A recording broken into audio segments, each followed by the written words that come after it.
ವಿಪಕ್ಷ ನಾಯಕರು ಆಕ್ಟಿವ್ ಆಗಿದ್ದಾರೆ, ಬಹಳ ಒಳ್ಳೆಯದು. ಕಲಬುರಗಿಯಲ್ಲಿ ಸಚಿವ ಪ್ರಿಯಾಂಕ ಖರ್ಗೆ ಮತ್ತು ಡಾಕ್ಟರ್ ಶರಣ್ ಪ್ರಕಾಶ್ ಪಾಟೀಲ್ ಜಂಟಿಯಾಗಿ ಸುದ್ದಿಗೋಷ್ಠಿಯನ್ನು ಮಾಡಿದರು. ಜಯದೇವ್ ಆಸ್ಪತ್ರೆಯಲ್ಲಿ ಲೋಪ ಆಗಿಲ್ಲ. ಭಾರಿ ಮಳೆ ಬಂದ ಹಿನ್ನೆಲೆ ಮಣ್ಣು ಮಿಶ್ರಿತವಾಗಿ ನೀರು ಸರಬರಾಜು ಆಗಿದೆ. ಅದಕ್ಕಾಗಿ ಕೆಲ ಆಪರೇಷನ್ ಮುಂದೂಡಲಾಗಿತ್ತು. ವಿಪಕ್ಷ ನಾಯಕ ಆರ್ ಅಶೋಕ್ ಮುಸರಲ್ಲಿ ಕಲ್ಲನ್ನು ಹುಡುಕ್ತಾ ಇದ್ದಾರೆ. ಅವರ ಕೆಲಸ ನೋಡಿ ನನಗೆ ನಗು ಬರ್ತಾ ಇದೆ. ಅವರು ಬರೆದಂತ ಪತ್ರ ಬರೆಯಲಿ, ನಾವು ಪರಿಶೀಲನೆಯನ್ನ ಮಾಡುತ್ತೇವೆ. ನಮ್ಮ ವೈದ್ಯರು ರೋಗಿಗಳಿಗೆ ತೊಂದರೆ ಆಗಬಾರದು ಅಂತ ಆಪರೇಷನ್ ಅನ್ನ ಮುಂದೂಡಿದ್ದಾರೆ. ಯಾರ ಮೇಲೆ ಕ್ರಮ ಕೈಗೊಳ್ಳಬೇಕು ಅನ್ನೋ ಬಗ್ಗೆ ನಾವು ಪರಿಶೀಲನೆಯನ್ನ ಮಾಡುತ್ತೇವೆ. ನೀರು ಸಪ್ಲೈ ಮಾಡದೇ ಇರುವಂತ LT ಅಧಿಕಾರಿ ಬಗ್ಗೆ ನಾನು ಕಾನೂನು ಕ್ರಮವನ್ನ ಕೈಗೊಳ್ಳುವ ಬಗ್ಗೆ ಯೋಚನೆಯನ್ನ ಮಾಡುತ್ತೇವೆ. ತಪ್ಪೇ ಆಗಿಲ್ಲ ಅಂತ ನಾವು ಕೂಡ ಹೇಳೋದಿಲ್ಲ. ಕಲಬುರಗಿಯಲ್ಲಿ ಸುದ್ದಿಗೋಷ್ಠಿ ನಡೆಸಿದ ಸಚಿವರ ಹೇಳಿಕೆ. ನೋಡಿ, ವಿರೋಧ ಪಕ್ಷದ ನಾಯಕರು ಆಕ್ಟಿವ್ ಆಗಿದ್ದಾರೆ, ಒಳ್ಳೆಯದು ರಾಜ್ಯಕ್ಕೆ. ಯಾಕಂದ್ರೆ ಎಲ್ಲ ಮಲಗಿದ್ರು ಉಂಡು, ಯಾಕಂದ್ರೆ ಅವ್ರಿಗೆಲ್ಲ ಕರ್ಮಕಾಂಡಗಳೆಲ್ಲ ಜನ ಈಗ ನೋಡಿ, ಈಗ ಅವರು ಓಡಾಡ್ತಾ ಇದ್ದಾರೆ, ಒಳ್ಳೆಯದು. ಚುರುಕು ಮುಟ್ಟಿಸ್ಬೇಕು ಸರ್ಕಾರಕ್ಕೆ, ತಪ್ಪೇನಿಲ್ಲ. ಇಲ್ಲಿ ನೀರಿನ ಸಮಸ್ಯೆ ಆಗಿದ್ದು ಯಾವ ಕಾರಣಕ್ಕಂತ ನಿಮ್ಗೆ ಗೊತ್ತಿದೆ. ಅಲ್ಲಿ ಸಡನ್ ಆಗಿ ಮಳೆ ಬಂದು ಎಲ್ಲಿಂದ ನೀರು ಬಣ್ಣ ಥರದಲ್ಲಿ ಬರ್ತಾ ಇದೆಯಲ್ಲ, ಅಲ್ಲಿ ಸ್ಲಶಿ ವಾಟರ್ ಬಂದಿರೋದ್ರಿಂದ ಅದು ನೀರು ರಿಸ್ಕ್ ತಗೊಳ್ಬಾರ್ದು ಅಂತ ಅವರು ಪಾಪ ಡಿಫರ್ ಮಾಡಿದ್ದಾರೆ. ಅದೇ ಜಿಮ್ಸಲ್ಲಿ ಆ ಸಮಯದಲ್ಲಿ ಅವರು ಸರ್ಜರಿ ಮಾಡಿದ್ದಾರೆ. ಆಮೇಲೆ ಒಂದು ಜಯದೇವದಲ್ಲಿ ಒಂದು ಎಲ್ಲ ಹಾಸ್ಪಿಟಲ್ ಕ್ಲೋಸ್ ಮಾಡಿದ್ದಾರೆ. ಅಲ್ಲಿ ಕ್ಯಾಟ್ಲಾಬ್ ರನ್ನಿಂಗ್ ಇತ್ತು, ಅಲ್ಲಿ OPD ರನ್ನಿಂಗ್ ಇತ್ತು, ಅಲ್ಲಿ TMT ಇತ್ತು, ಅಲ್ಲಿ ECG ಮಾಡ್ತಾ ಇದ್ರು, ಅಲ್ಲಿ ಅಲ್ಟ್ರಾಸೌಂಡ್, ಇಕೋಕಾರ್ಡಿಯೋಗ್ರಫಿ ಎಲ್ಲ ರೆಡಿ ಇದೆ. ಹಾಸ್ಪಿಟಲ್ ಅಂತೂ ಫುಲ್ ಫಂಕ್ಷನಿಂಗ್ ಇತ್ತಲ್ಲ. ನೋಡಿ, ಅವರು ಓಪನ್ ಹಾರ್ಟ್ ಸರ್ಜರಿ ಪಾಪ ಅವರಿಗೆ ಟೆಕ್ನಿಕಲ್ ಆಗಿ ಪೂರ್ತಿ ಮಾಹಿತಿ ಇರಲ್ಲ. ಅದಕ್ಕೆ ರಿಸ್ಕ್ ತಗೊಳ್ಬಾರ್ದು, 0 ರಿಸ್ಕ್ ತಗೊಳ್ಬೇಕು ಅಂತ 4 ದಿವಸ ಡೆಫರ್ ಮಾಡಿದ್ದಾರೆ. ಯಾಕಂದ್ರೆ ಇವೆಲ್ಲ ಎಲೆಕ್ಟಿವ್ ಸರ್ಜರೀಸ್, ಯಾವ ಎಮರ್ಜೆನ್ಸಿ ಸರ್ಜರೀಸ್ ಅಲ್ಲ ಇವು. This will be all elective surgeries. ಹಾಗಾಗಿ ಡೆಫರ್ ಮಾಡಿದ್ದಾರೆ. ನೋಡಿ, ಜಯದೇವ ಅಂತ ಆಸ್ಪತ್ರೆ ಮೇಲೆ ಇವರು ಜನರಿಗೆ, ರಾಜ್ಯದ ಜನರಿಗೆ ವಿಶ್ವಾಸ ಇದೆ. ಅಂಥದ್ರ ಮೇಲೆ ಇವರು ರಾಜಕೀಯ ಮಾಡಕ್ಕೆ ಹೋಗ್ಬಾರ್ದು ಅಂತಕ್ಕಂಥದ್ದು ನನ್ನ ಒಂದು ಸಲಹೆ ವಿರೋಧ ಪಕ್ಷ ನಾಯಕರಿಗೆ. ಅಲ್ಲಿ ಏನು ಲೋಪ ಏನೂ ಆಗಿಲ್ಲ. ನೀರು ಕೊಡೋದ್ರಲ್ಲಿ ಸಡನ್ ಆಗಿ ಮಳೆ ಬಂದಿದ್ರಿಂದ, ಸ್ಲಶಿ ವಾಟರ್ ಬಂದಿರೋದ್ರಿಂದ ಯಾಕಾಗಿದೆ ಅಂತ ಪತ್ರಕರ್ತರು ಗೊತ್ತಿದೆ. ನಾನೇ ಪರ್ಸನಲಿ ಕೂಡ ವಿಸಿಟ್ ಮಾಡಿದ್ದೀನಿ, ಹಾಗೆ DC ವಿಸಿಟ್ ಮಾಡಿದ್ದಾರೆ. ಅದಕ್ಕೇನು ತೊಂದರೆ, ಅದಕ್ಕೆ ಜಿಮ್ಸ್ ಅಲ್ಲಿ ಅವರು ಯಾವುದು ಡಿಫರ್ ಮಾಡಿಲ್ಲ. ಪಾಲಿಕೆ ಅಲ್ಲ, ಮಳೆ ಬರುತ್ತಲ್ಲ, ಅದಕ್ಕಿಂತ ನೀರು ಬಂದಿಲ್ಲ. ಅಯ್ಯಾ, ನಿಮಿಷ ಹಾಗಲ್ಲ.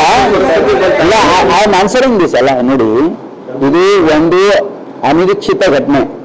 ಏನಂದ್ರೆ ಅಲ್ಲಿ ಬಹಳ ಹೆವಿ ರೇನ್ ಬಂದಿರೋದ್ರಿಂದ ಸ್ಲಶಿ ವಾಟರ್ ಆ ಏರಿಯಾದಲ್ಲಿ ಅವು ಬಂದಿರಲಿಲ್ಲ. ಫಸ್ಟ್ ಟೈಮ್ ಈ ರೀತಿ ಆಗಿರೋದ್ರಿಂದ ಅದು ಇವರು ರೆಸ್ಟ್ ತಗೊಳ್ಬಾರ್ದು.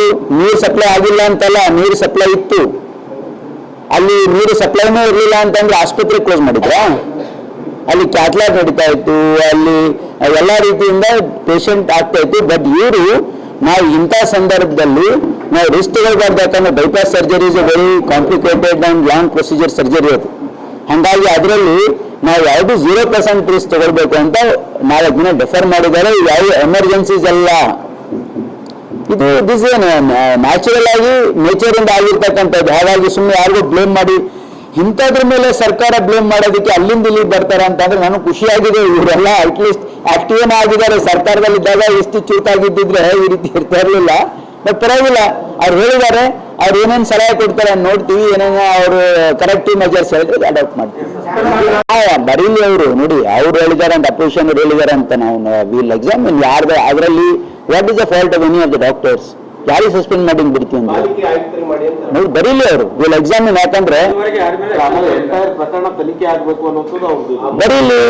ನೋಡಿ, ಸರ್ಕಾರ ನೋಡಿ, we are responsive to positive constructive opposition ಇದ್ರೆ will definitely look into it. ಅವ್ರು ಏನಾದ್ರೂ ಇಂಥ ಲೋಪ ಆಗಿದೆ ಪರಿಶೀಲನೆ ಮಾಡಿ ಅಂದ್ರೆ ಅದನ್ನ ಪರಿಶೀಲನೆ. ಜನರಿಗೆ ಕುಡಿಯೋಕೆ ಯೋಗ್ಯ ಇಲ್ಲ, ನೀರು ಸರಿ ಇಲ್ಲ, ನೀರು ಕುಡಿಬಾರ್ದು ಅಂತ ಲೆಟರ್ ಬರೀತಾರೆ. ಅದನ್ನ ನೀರು ಜನರಿಗೆ ಕೊಡುವಂತ ಕೆಲಸ ಕಾರ್ಪೊರೇಷನ್ ಅವ್ರು ಮಾಡ್ತಿಲ್ಲ ಸರ್. ಹೊರತಾಗಿ ನೀರು ಕೊಡಕ್ಕೆ ನೋಡಿ, ಈಗ ಒಂದು ನಮಗೂ ಗೊತ್ತಿದೆ, ಏನು ಧಾರಾಕಾರ ಮಳೆ ಬರೋದ್ರಿಂದ ಮತ್ತೆ ಹಿಂದಿಂದ ಏನು ನಮಗೆ ಡ್ರಾಪ್ ಬರಗಾಲ ಬರೋ ಇತ್ತು. ಸಾಕಷ್ಟು ಹೂವು ತುಂಬಿತ್ತು, ಮಣ್ಣು ಎಲ್ಲ ಇದು. ಏಕಾಏಕಿ ಎಷ್ಟೊಂದು ನೀರು ಬರೋದ್ರಿಂದ ಎಲ್ಲಾನು ಫ್ಲಶ್ ಔಟ್ ಆಗಿರೋದು. ಆ ನಮ್ಮ ಏನು ಯೂನಿಟ್ ಇದೆ ಅದಕ್ಕೆ ಕ್ಲೀನಿಂಗ್ ಮಾಡೋಕ್ಕಿಂತ ಕೆಪಾಸಿಟಿಗಿಂತ ಜಾಸ್ತಿ ಫಸ್ಟ್ ಟೈಮು ಇಷ್ಟೊಂದು ನೀರು ಬಂದಿರುತ್ತೆ. ಈಗ ತಾವು ನೋಡಿದ್ರೆ ವಿಡಿಯೋ ಎಲ್ಲ ಹೇಗೆ ಸಪ್ಲೈ ಪ್ರಾಬ್ಲಮ್ ಇರಲಿಲ್ಲ, problem was with the quality of the water. ಹಾಗೆ ಇದೆ, ನೀವು ವಿಡಿಯೋ ನೋಡಿದ್ರೆ ಮಣ್ಣೀರೇ ಹೊರಗೆ ಬರ್ತದೆ, ಎಲ್ಲ ಮಣ್ಣು ಆಚೆ ಬರ್ತಾ ಇರೋದು. ಈಗ ನಾವು ಅದರಿಂದಾನೇ ನಾವು ಸರಬರಾಜು ಮಾಡಿದ್ರೆ ಕಂಟಾಮಿನೇಷನ್ ಇನ್ನ ಜಾಸ್ತಿ ಆಗ್ತದೆ. ಆಮೇಲೆ ಫಸ್ಟ್ ನಮ್ದು ಸ್ಟ್ಯಾಂಡರ್ಡ್ ಆಪರೇಟಿಂಗ್ ಪ್ರೊಸೀಜರ್ ಏನು where it comes to water distribution, ಅದು ಯಾವುದೇ ಕುಲುಷಿತ ಇದ್ರೆ ಫಸ್ಟ್ ಅದು ಸೋರ್ಸ್ ಅನ್ನ ಕಟ್ ಆಫ್ ಮಾಡ್ಬೇಕಂತ. ಸೊ ಅದನ್ನ ನಾವು ಮಾಡಿದೀವಿ, ಅದರಿಂದ ತೊಂದರೆ ಆಗಿದೆ, ಇಲ್ಲ ಅಂತ ಹೇಳ್ತಾ ಇಲ್ಲ. ಬಟ್ ಪ್ರಕೃತಿಯಾಗಿ ಒಂದು ಇದರಿಂದ ಬೆಳವಣಿಗೆಯಿಂದ ಈಗ ಆಗಿರೋದು ಹೊರತು ನೆಗ್ಲಿಜೆನ್ಸ್ ಇಂದ ಅಂತ ಅಲ್ಲ. ಇದೇ ತೊಂದರೆ ಏನಾಗಿದೆ ಅಂತ ಅದು ಗೊತ್ತಾಗಿದೆ.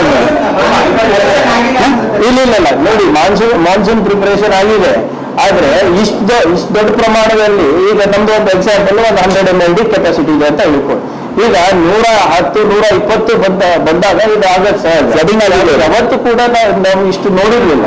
ಸೊ ಇದು ಒನ್ ಆಫ್ ಇನ್ಸ್ಟೆನ್ಸಸ್ ಅಂತ ನಾವು ಭಾವಿಸ್ತಾ ಇದ್ದೀವಿ. ಇವತ್ತು ಕೂಡ ನಾವು ಮಾನ್ಸೂನ್ ಪ್ರಿಪೇರ್ನೆಸ್ ಬಗ್ಗೆ ನಾವು ಮೀಟಿಂಗ್ ಮಾಡಿದ್ವಿ. ಆಮೇಲೆ ಅದು ಏನಾದ್ರು ಅಂತೇಳಿ ಇನ್ಸಿಡೆಂಟ್ ಆಗಿದೆಯಾ? ಏನೂ ಆಗಿಲ್ಲ. ಮಂಜುನಾಥ್ ಅವರು ಕಟ್ಟಿರೋಂಥದ್ದು ಗೌರವಕ್ಕೆ ಧಕ್ಕೆ ತರ್ತಾ ಇದ್ದಾರೆ ಇವರು. ಒಂದ್ ನಿಮಿಷ, ಫಸ್ಟ್ ಆಫ್ ಆಲ್ ಮಂಜುನಾಥ್ ಅವ್ರು ಕಟ್ಟಿಲ್ಲ, ಸರ್ಕಾರ ಕಟ್ಟಿದ್ದು.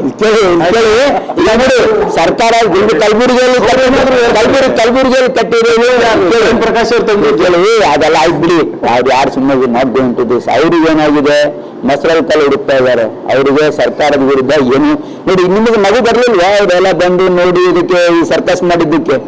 ನೋಡಿ, they should point out things where it is in the public interest.